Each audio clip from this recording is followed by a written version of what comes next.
Hello বন্ধুরা, আসসালামু আলাইকুম। তালহা আইটির আরও একটা ভিডিওতে আপনাদের স্বাগতম। আজকের এই এপিসোডে আমরা দেখাবো যে আপনি দুইটা মাধ্যমে এমএস ওয়ার্ডের ফাইলকে পিডিএফ করতে পারেন। আমি দুইটা মাধ্যমেই দেখাবো, এমএস ওয়ার্ডের মাধ্যমে কোনো সফটওয়্যার ছাড়া সেটা আপনি কীভাবে পিডিএফ করতে পারেন, অথবা আপনি চাইলে আপনার পেজ নাম্বার দিয়ে কত নম্বর পেজ করতে চান পিডিএফ সেটা কীভাবে করতে পারেন সেটা বিস্তারিত দেখাবো আমার আজকের ভিডিওতে। চলুন শুরু করা যাক।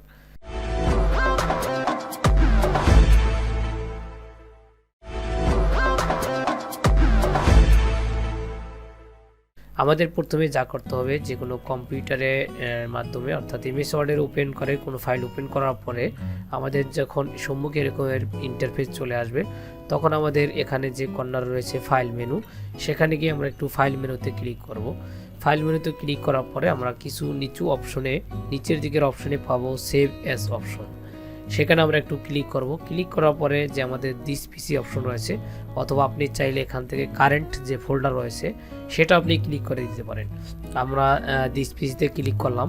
ক্লিক করার পরে আমরা যদি চাই এটাকে আমি কোনো প্রকার ফোল্ডার তৈরি করতে, তাহলে আপনি এখান থেকে ক্রিয়েট যে নিউ ফোল্ডার, এখান থেকে ফোল্ডার তৈরি করে এখানে করতে পারেন।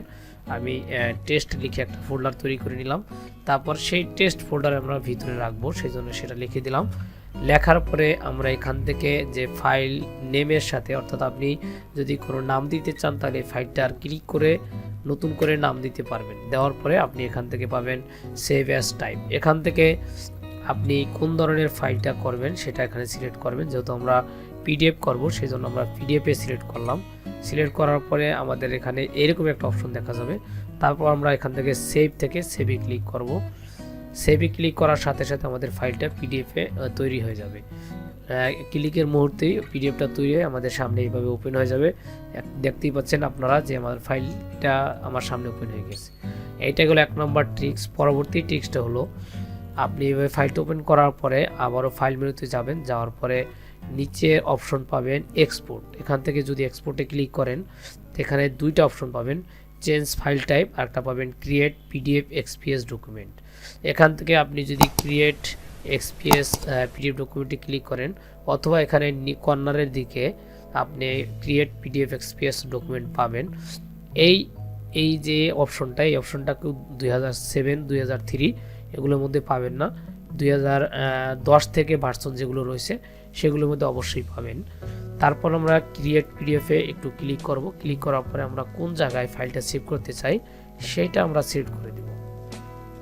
যেহেতু আমরা ডেস্কটপে সেভ করব, তাহলে আমরা ডেস্কটপে রেখে গেলাম। রেখে যাওয়ার পরে আপনি এই ফাইলটার নাম দিলাম আমরা এফ। দেওয়ার পরে আমরা এখান থেকে কয়েকটা অপশন পাবো। একটা বলুন, এখানে যে অপশন রয়েছে সেখানে অপশনে ক্লিক করব। এইটা সেভ না দিয়ে এখানে পাবলিশ করার পূর্ব মুহূর্তে আমরা এখানে পাবো অপশন।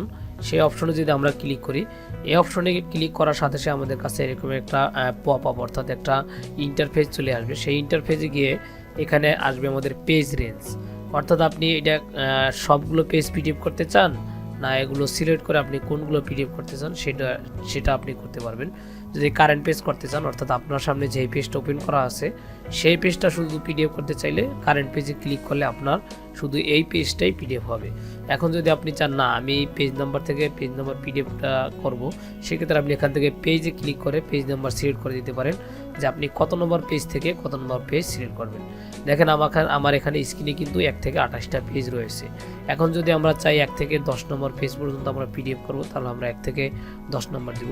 এখন যদি আপনি চান না আমি 10 না আমি 12 থেকে 15 নম্বর পেজ দিব, তাহলে আপনি এখানে 12, দেন এখানে আপনি চাইলে 16 সিলেক্ট করতে পারেন।